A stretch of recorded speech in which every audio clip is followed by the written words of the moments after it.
जाये उत्तान पादस्य सुनीति सुरचिस्तयो सुरुचि प्रियसी पत्युर नेत्राय स्वतो ध्रुव। उत्तानपाद का पहला विवाह सुनीति के साथ में हुआ। एक बार जंगल में गए तो एक राजकुमारी को देखा, ये बड़ी सुंदर थी, जिनका नाम था सुरुचि। तो उनके साथ में गंधर्व विवाह कर लिया उत्तानपाद ने। तो दूसरा विवाह सुरुचि के साथ में होता है। और जैसे ही सुरुचि को अपने राजमहल में लाए उत्तानपाद, और जैसे ही सुरुचि ने देखा कि एक रानी और पहल से है महल में, तो सुरुचि कहती है अगर ये यहां पर रहेगी तो मैं रहने वाली नहीं। तो उसी समय सुनीति के लिए दूसरा महल बनवाया जो पहली रानी थी, और दूसरे महल में भेज दिया। उस समय सुनीति गर्भवती थी। धीरे धीरे कालांतर में समय व्यतीत हुआ तो सुनीति के गर्भ से बालक का जन्म हुआ, उन्हीं का नाम है ध्रुव। इधर सुरुचि के भी एक बालक हुआ जिसका नाम है उत्तम। धीरे धीरे दोनों बालक बड़े होने लगे, साथ में खेलते हैं, बाहर उत्तम जाते हैं, ध्रुव जी के साथ में खेलते हैं। एक दिन उत्तम ने कहा ध्रुव से कि तुम्हें पता है कि जो तुम्हारे पिता हैं वो ही हमारे पिता हैं, इस राजमहल में रहते हैं, अंदर देखना चाहते हो? ध्रुव जी ने कहा हम देखना चाहते हैं। तो उत्तम लेकर गया अंदर। राज सिंहासन पर उत्तानपाद बैठे हुए थे। दौड़कर जाता है बालक, गोदी में बैठ जाता है। तो ध्रुव जी भी दौड़ कर गए और गोदी में जैसे ही बैठना चाहते थे तो पास में सौतेली माँ खड़ी हुई थी। सौतेली माँ ने रोक दिया, तुम इस सिंहासन पर नहीं बैठ सकते। ध्रुव जी ने कहा क्यों, मैं क्यों नहीं बैठ सकता? इसलिए नहीं बैठ सकते कि मेरी कोख से तुम्हारा जन्म नहीं हुआ। अगर तुम्हें सिंहासन पर बैठना है तब सारात पुरुषम तस्यैवानुग्रहेण में गर्भे तुम साधयात्मानं यदि इच्छसि निपाशनम्। अगर सिंहासन पर बैठना चाहते हो तो पहले जंगल में जाओ, तपस्या करो। वो तपस्या करने से जब भगवान प्रसन्न हो जाएं तो भगवान से वरदान मांगना कि मेरी कोख से तुम्हारा जन्म हो। जब मेरी कोख से तुम्हारा जन्म होगा तभी सिंहासन पर बैठ सकते, अन्यथा नहीं बैठ सकते। डांट दिया, डांट कर निकाल दिया ध्रुव जी को। ध्रुव जी रोते हुए आते हैं अपनी माँ के पास में। सुनीति ने कहा बेटा क्या बात है? तो सारी बात बताई। जैसे ही मैं अंदर गया, पिताजी की गोदी में बैठना चाहता था, सौतेली माँ ने रोक दिया कि इस सिंहासन पर इस गोदी में नहीं बैठ सकते। अगर इस सिंहासन पर बैठना है तो जंगल में जाओ, तपस्या करो, भगवान प्रसन्न हो जाएं तो वरदान मांगना कि मेरी कोख से तुम्हारा जन्म हो तब इस सिंहासन पर बैठ पाओगे। सुनीति कहती है बेटा तुम बार बार पिता का पता पूछते थे, मैं चुप रह जाती थी। धन्य है सौतेली माँ जिसने जगत पिता का पता तुम्हें बता दिया। बेटा तुम कल जाते हो तो आज ही चले जाओ। ध्रुव जी ने कहा माँ जंगल में तो शेर भालू रहते हैं। कहा उन शेर भालुओं में भी भगवान का वास होता है बेटा। और देखिए 5 वर्ष के ध्रुव जी चल दिए, विश्वास हो गया, चल देते हैं।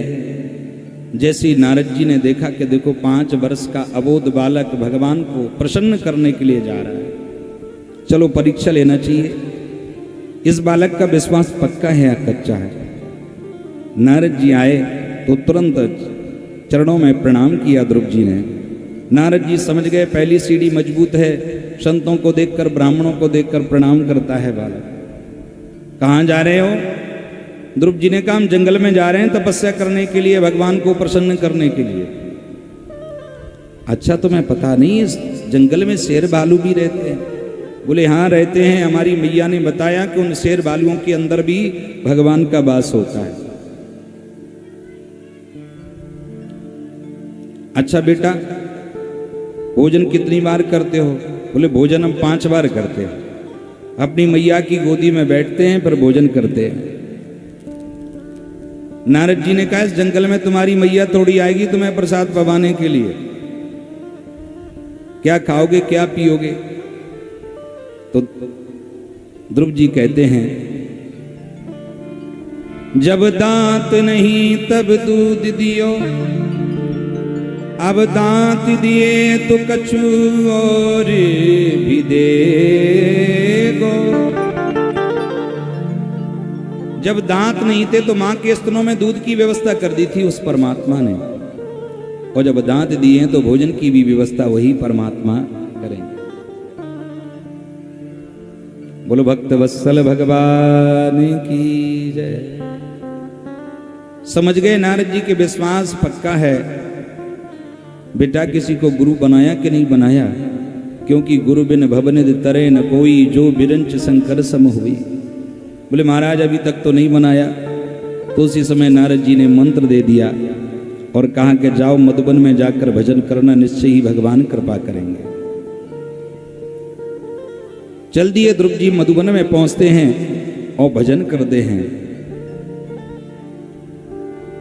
श्रीमन्नारायण नारायण, श्रीमन्नारायण नारायण नारायण,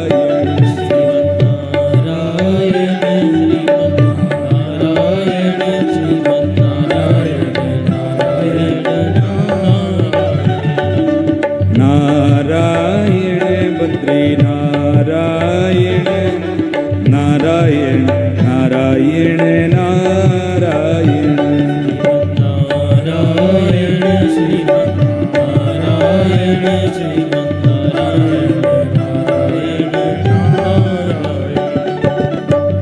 पहला महीना प्रारंभ होता है तो 3 दिन तक कुछ नहीं खाते हैं। त्रा त्रांते कपित बदरासन। उसके बाद में केवल फल खाकर रह जाते हैं। और जैसे ही दूसरा महीना प्रारंभ होता है द्वितीयम चतुर्था मासम षष्ठे षष्ठे अर्भकोदने, 6 दिन तक कुछ नहीं खाते। 6 दिन के बाद में तृणा प्रणादि भी केवल पत्ते खाकर रह जाते हैं। और जैसे ही तीसरा महीना प्रारंभ होता है 9 में 9 दिन तक कुछ नहीं खाते हैं। 9 दिन के बाद में केवल जमुना जल पीकर रह जाते हैं। और जैसे ही चौथा महीना प्रारंभ हुआ चतुर्थमपि वही मासम द्वादशे हैं। 12 दिन तक कुछ नहीं खाते हैं। 12 दिन के बाद में केवल वायु पीकर रह जाते हो। जैसे ही 5वां महीना प्रारंभ हुआ ध्रुव जी ने अपनी श्वास को रोक लिया। ध्रुव जी ने अपनी श्वास को रोका कि सभी देवताओं की श्वास रुक गई। सभी देवता प्रार्थना करते हैं भगवान से, नैवं विदामो भगवान प्राण रोधम चराचरस्याखिल सत्पदाम विदेहि तन्नो व्रजनादि मोक्षम प्राप्ता वयं त्वां शरणम। हम सब आपकी शरण में, हमारी रक्षा करो रक्षा करो। भगवान ने कहा चिंता मत करो, मेरे भक्त ध्रुव ने अपनी श्वास को रोक लिया इसलिए तुम सबकी श्वास रुक रही है। मैं अभी ऐसे भक्त के दर्शन करने के लिए जाता हूं। भगवान ने यह नहीं कहा दर्शन देने के लिए जा रहा हूं, दर्शन करने के लिए जा रहा हूं। और भगवान चल दिए। इधर ध्रुव जी नेत्र बंद किए हुए बैठे थे, भगवान का स्मरण कर रहे थे। ठाकुर जी की हृदय में झांकी के दर्शन हो रहे थे। भगवान ने उस झांकी को अदृश्य कर दिया और जैसे ही भगवान प्रकट हुए तो तुरंत नेत्र खोले। ध्रुव जी ने सामने भगवान के दर्शन कर लिए। बोलो भक्त वत्सल भगवान की जय। अब ध्रुव जी सोच रहे हैं ना तो हमारी मैया ने बताया कि जब भगवान आ जाए तो कैसे प्रार्थना करना चाहिए, कैसे स्तुति करना चाहिए, और ना ही हमारे गुरु जी ने बताया कि कैसे स्तुति करें, कैसे प्रार्थना करें। लेकिन देखिए भगवान की कृपा है। अगर भगवान की कृपा हो जाए तो गूंगा बोलने लगता है और लंगड़ा पहाड़ चढ़ जाता है। मुंह को होए बाचाल पंगु चढ़े गिरभर। भगवान की कृपा हो जाए तो गूंगा बोलने लगता है और लंगड़ा पहाड़ चढ़ जाता है। भगवान समझ गए। भगवान ने अपना शंख ध्रुव जी के गाल से लगा दिया। जैसे ही ध्रुव जी के गाल से शंख लगाया कि सारा वेद वेदांत ध्रुव जी के हृदय में पहुंच गया। और ध्रुव जी बड़ी सुंदर स्तुति करते हैं। योऽन्ता प्रवेशमम वाचमिमां प्रसोक्तां योऽन्ता प्रवेशमम वाचमिमां प्रसोक्तां सञ्जीवयत् खिल शक्तिधरा स्वधाम्ना सञ्जीवयत् खिल शक्तिधरा स्वधाम्ना अन्यास्तहस्तचरण श्रवणात्मगादि